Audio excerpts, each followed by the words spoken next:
That sounds strange, that sounds absurd, that sounds ludicrous, and clearly it's marks of impunity. Because that's a public office. And so the Electoral Commission is there to serve the public. It's a very important institution of state. It's an election management body. It's supposed to be impartial.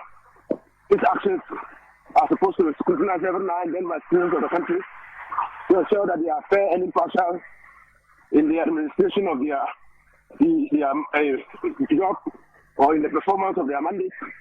And so, where a citizen of the country feels very strongly that the way the Electoral Commission is going about conducting its own affairs is either in violation of the Constitution or of other laws of the country or its regulations, that citizen has the right to go to court to seek redress. And being a public institution, the Electoral Commission must stand ready at all times to receive such suits or processes from the court and go to court to defend their actions. Well, so for you, so ideally they are supposed to be opened for any suits. It's not a private, my brother, it's not a private enterprise. It's a public enterprise. It's maintained by the money that all of us as citizens of this country contribute and fund government and other state institutions for the performance of their functions. And so they cannot close their office. It's a public office. It's a public office. And for God's sake, it's a public office. And the earlier they got to know that, the better. But that seems consistent with the way the Electoral Commission has operated under Madam Jean Mensah. She herself, it's difficult to get close to her because of the number of military men around her. The Electoral Commission itself is populated with security men. You are saying that's not how it's supposed to be at all? That's not how it's supposed to be. I mean, if an Electoral Commissioner has reason to believe that she or he needs excessive personal security to protect her security, then she must examine herself. Because you must win the trust and confidence of the people, not so. I mean, Afarajan was an Electoral Commissioner. You could meet Afarajan in the corridors of Parliament, walk into his car without the visible appearance of a policeman or a military man. So what has changed? It's the same constitutional body that perform the same functions as stipulated by the Constitution and the laws of the country. So what has changed? What has actually changed is the personnel.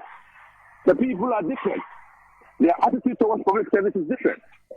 Their partiality, obsessive impartiality, is quite apparent for all to see. So they think that in the face of all that, they will need people to protect them. But everybody knows that you are responsible for your own security, and your security is enhanced by the way you conduct your affairs, especially if you are a public officer. And so the question actually to be directed at Jean Mensah and her cohort of everyone, election directors or officials of the Electoral Commission to explain to us why they think that they need such a level of security in the face of complaints by people of the country that they are not managing the affairs of elections properly. The question, we can only have that guesses, and that's what I'm doing, is try to say that, look, we've had electoral commissioners before Jean Mensah. She was at IE. She was very vociferous. She was an avid critic of government, but she didn't need security. Why is she needing security now? It's precisely because of the way people perceive her. I was just telling my colleagues that if you sometimes see the chairperson of the Electoral Commission, you get the impression of someone who is a subject of interest of a coup government. That with the number of military officers around, is like someone under arrest, under a military regime. I was speaking from the perception of what I have seen. Am I wrong? You're not wrong. You're not wrong to the extent that the Electoral Commission, the Mensa, is terribly afraid. I mean, and security assessment of her and the performance of her duties as a person of interest. And so, I mean, if those assessments have been made and they think that her life could be at risk, she's entitled to protection. The question is, what has brought us to this stage? What has changed so fundamentally and drastically that makes the Electoral Commissioner a subject matter of protection? It's because of her impartiality. It's precisely because of the way she goes about implementing or performing her mandate as Electoral Commissioner. And that is a matter of concern, not only for the people of this country, but also for herself. Because whatever be the case, the Electoral Commissioner will at a point in time retire from public service. If she's not retired from public service, she might leave the public service at her will or forced. And so there will come a point in time in her life where she will return to the status of a private citizen of this country. She's going to be entitled to the same level of protection as she's enjoying now. This is a question she must consider very seriously. There's also the point of, because we're just playing back the voice of Dr. Sribo Kweku, who was suggesting that when sitting at the Electoral Commission is different from sitting outside of it. That the Jean Mensah you heard when she was at the IEA is different from the Jean Mensah you're seeing at the Electoral Commission, because now she understands the workings of the Electoral Commission. Is that tenable? Well, that means when Jean Mensah was criticizing Afrajan and her predecessors, what Dr. Sribo Kweku is saying is that she didn't appreciate what they were doing. Is that it? Is that the inference that we can draw from such a statement? Then that is sad. Because to perform your duties, you need to understand what goes into the performance of that duty. What are the requirements of that office before you can justifiably criticize the occupant of that office. And for Sribo Kweku to say that is an indictment on Jean Mensah. But what changes a person? What changes a person? A person's values, character, persona doesn't change. It doesn't change so fundamentally. It is the office that changes a person. And then when the person sticks steadfastly to her principles and values, the norms of her upbringing, and the way her worldview, that person should not change much.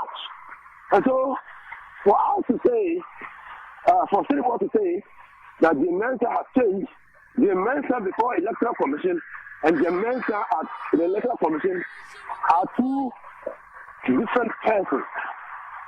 It reminds me of Peter Abraham's book, Mind Born, where there's a character in that book called Johannes. And Peter Abraham described Johannes as a person of dual personality. Johannes drunk and Johannes sober were two different persons. And so clearly, maybe the influence of the office is making Jean Mensah change. And it finds support from what Michelle Obama said of the Trump administration. That a person doesn't change, a person's character doesn't change. It is the office that changes that person. When the harshest light is shown on the character of that person, then you will come to understand whether that person's values, morals, principles can change or will change under the harshest of light. And that is what we are experiencing under Jean Mensah. And then let me take your view on this, because he's also suggested that what they are doing in terms of the decision to do the limited voter registration at their district offices is in protection of the sanctity of the voters register. So what does it mean? What does that mean? Article 42 is the basis upon which people present themselves for registration. Article 42 of the 1992 Constitution. Article 45E is the basis on which the Electoral Commission compiles the register. CI 91 is the basis for the administrative procedures that are required for a person to get onto the register. CI 91 as amended. So what has changed? What has changed in this mandate? And when you look at the word revise the register, simply means add onto the register those who are otherwise eligible to be on the register, remove from the register those who are unqualified to be on the register or those who are dead, and make the register a credible, reliable document for the purposes of conducting public elections and referenda. Nothing has changed unless you don't understand their mandate. Nothing has changed. In fact, the central axis of the Electoral Commission is to ensure that we have a credible register that we can rely on at any time for public elections and referenda.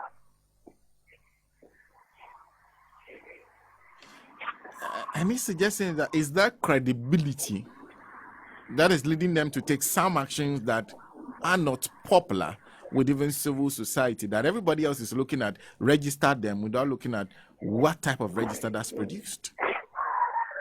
You see, when administrative procedures, like what they have employed in this case, are operated to frustrate the enjoyment of a constitutional right, that becomes a matter of concern and worry for constitutional lawyers like us, for activists, human rights activists, and for many other concerned activists.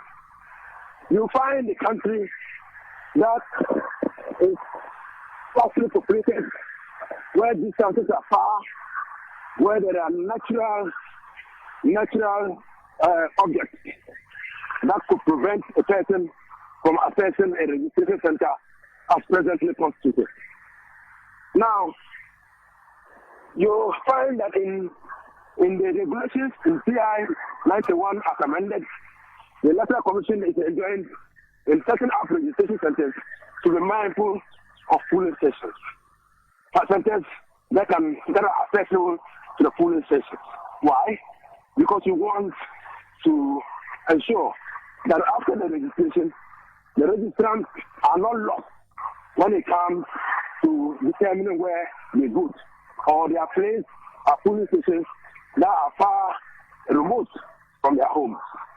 Now, again, the whole arrangement in the registration exercise is to ensure the credibility of the register. And so, in the past, registration took place at electoral areas. That meant an electoral area is simply an area constituted by a number of polling stations which elect an assemblyman. So any area that elects an assemblyman is an electoral area. And you know, a polling station under normal circumstances is not supposed to have more than 1,000 voters on the register at that polling station. So if you have 5, 6, or 7 people, at most you will find that about 6,000 or 5,000 people are on the register. Now, it stands to reason that because it's within a localized area, the people there will know each other. And so when attempts are made to disrupt the electoral system by barging in people from other Bay areas to register to disrupt the outcome of an election, the people in the area are best suited to know whether or not those people who are coming to register originate from the electoral area. That speaks to the integrity, protecting the integrity of the system. Now, the Electoral Commission says, no, we're not going to do that. And we don't care what anybody says. And then they say that their mandate is to protect the integrity of the system. I think that there's some disconnect here. I think that Silver and probably his cohort do not understand what goes into protecting the system. Protecting the system and ensuring that the integrity is maintained, the integrity of the register is maintained, is not in putting in fetters to prevent people from registering or limiting the number of people who will get into the register. It's just to ensure that the requirements stipulated in Article 42 are complied with. And there's another excuse that he's brought up, and the one that he said is this is just a sort of a stopgap registration exercise, and that they plan to roll out properly. That this one is just because they had to do one before the district level elections. Is that also tenable? Well, when I read that, he has said that aloud, and you see why we have people dumped like Trivo who are at the electoral commission who are causing problems for us. We are using public resources to register people. Your ultimate will be to capture almost everybody who is qualified to be on the register. Your objective must not be to capture some. If you want to capture some, who are you intending to leave out? Who are you intending to leave out? And why do you think that an election management body will step out to defeat the express intent of Article 42? When you think an electoral officer, it can only come from people who clearly have an agenda other than performing their duties effectively, efficiently, and prudently. And so for me, as I have said, I think that we are confronted with a situation where people get into the electoral commission and they exhibit excessive partisanship and they have overbloated egos and they think they can talk down on the people of this country. And that is what we are seeing.